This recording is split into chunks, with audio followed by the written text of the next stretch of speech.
For over 1,000 years, a single tower stood guard over Alexandria's harbor, taller than almost any building on Earth, and ancient writers claimed it could set enemy ships on fire from across the water. That part is almost certainly legend.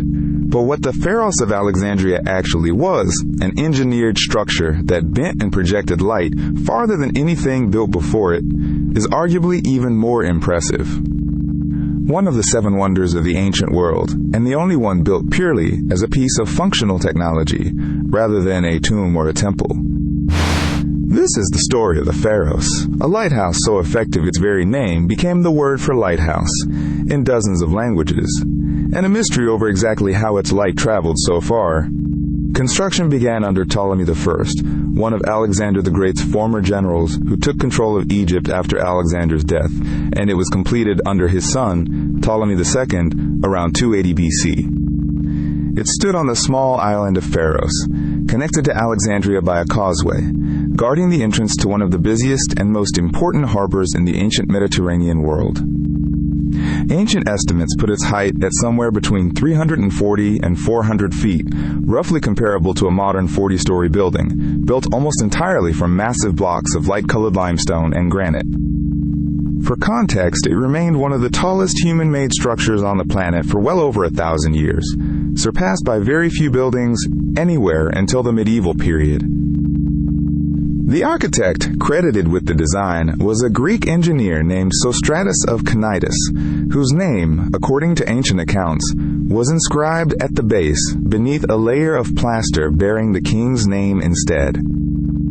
The story, likely embellished over time, claims Sostratus wanted his own name preserved for history, so he carved it into the stone itself, then covered it with plaster bearing the pharaoh's name, betting the plaster would eventually wear away first. The tower itself was built in 3 tiered sections, a massive square base, a narrower octagonal middle section, and a cylindrical top section housing the actual fire and reflecting mechanism. At the very top burned a continuous fire, fed around the clock by fuel, hauled up a spiral or ramped interior passage. One ancient description even mentions pack animals used to carry fuel up the ramp. The genuinely advanced engineering was in what sat behind that fire. A large curved mirror, reportedly made of polished bronze or metal, positioned to catch and reflect the firelight outward across the water. Ancient sources claim the light was visible from many miles out at sea, an extraordinary distance for a fire-based light source, essentially unmatched by any other lighthouse in the ancient world. This is where the legend started creeping in. Some ancient and medieval writers claimed the same mirror could be used to focus sunlight into a weapon, burning enemy ships approaching from a distance. Modern historians treat this specific claim as almost certainly exaggeration or later myth-making, similar to legends attached to Archimedes and the defense of Syracuse. Focusing sunlight into a weapon-grade beam at naval combat distances is not physically realistic with ancient mirror technology. What is not myth is that ships approaching Alexandria's genuinely dangerous, reef-lined coastline relied on this light as an essential, life-saving navigation aid for well over 1,000 years of continuous use. It survived the fall of Ptolemaic Egypt, survived Roman rule, survived the early centuries of Arab rule that followed, and continued operating in some functional form for well over a millennium. A series of earthquakes eventually did what centuries of conquest could not.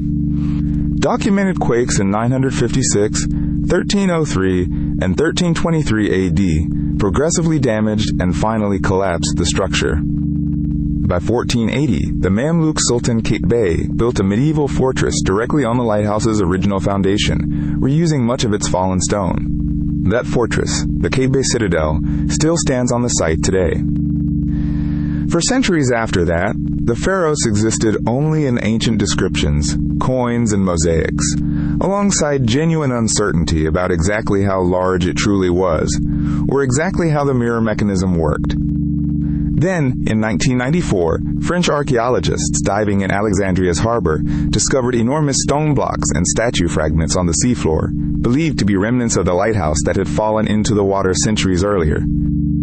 Underwater excavation continues at the site to this day, slowly recovering pieces of colossal statues, inscribed blocks, and architectural fragments that are helping historians reconstruct a far more precise picture of the original structure. But a real gap remains. We still do not have a surviving ancient engineering diagram describing exactly how the mere mechanism was constructed, mounted, or maintained at that height for well over 1,000 years. Every modern reconstruction of the Pharos, including the popular artist renderings you have likely seen, is an informed estimate built from ancient descriptions, coin imagery, and the underwater fragments, not a confirmed blueprint. That is the real open question at the heart of the Pharos. We know it worked, reliably, for over a millennium. We still do not fully know how the ancient engineers solved the specific optical problem of projecting usable light that far. Every modern lighthouse in the world, with its rotating lamp and reflective lens system, is a direct conceptual descendant of the problem Sostratus and his engineers solved in Alexandria's harbor over 2,000 years ago. The word Pharos itself became the root word for lighthouse in French, Spanish, Italian, and several other languages, a linguistic monument to a tower that no longer stands. If archaeologists eventually recover enough fragments to fully reconstruct the mirror system, what do you think we will learn about how the ancient world actually understood light? Tell us in the comments. Subscribe, because next episode we head north to a fog-bound Viking ship and a strange crystal that sailors may have used to find the sun on days when the sun itself could not be seen.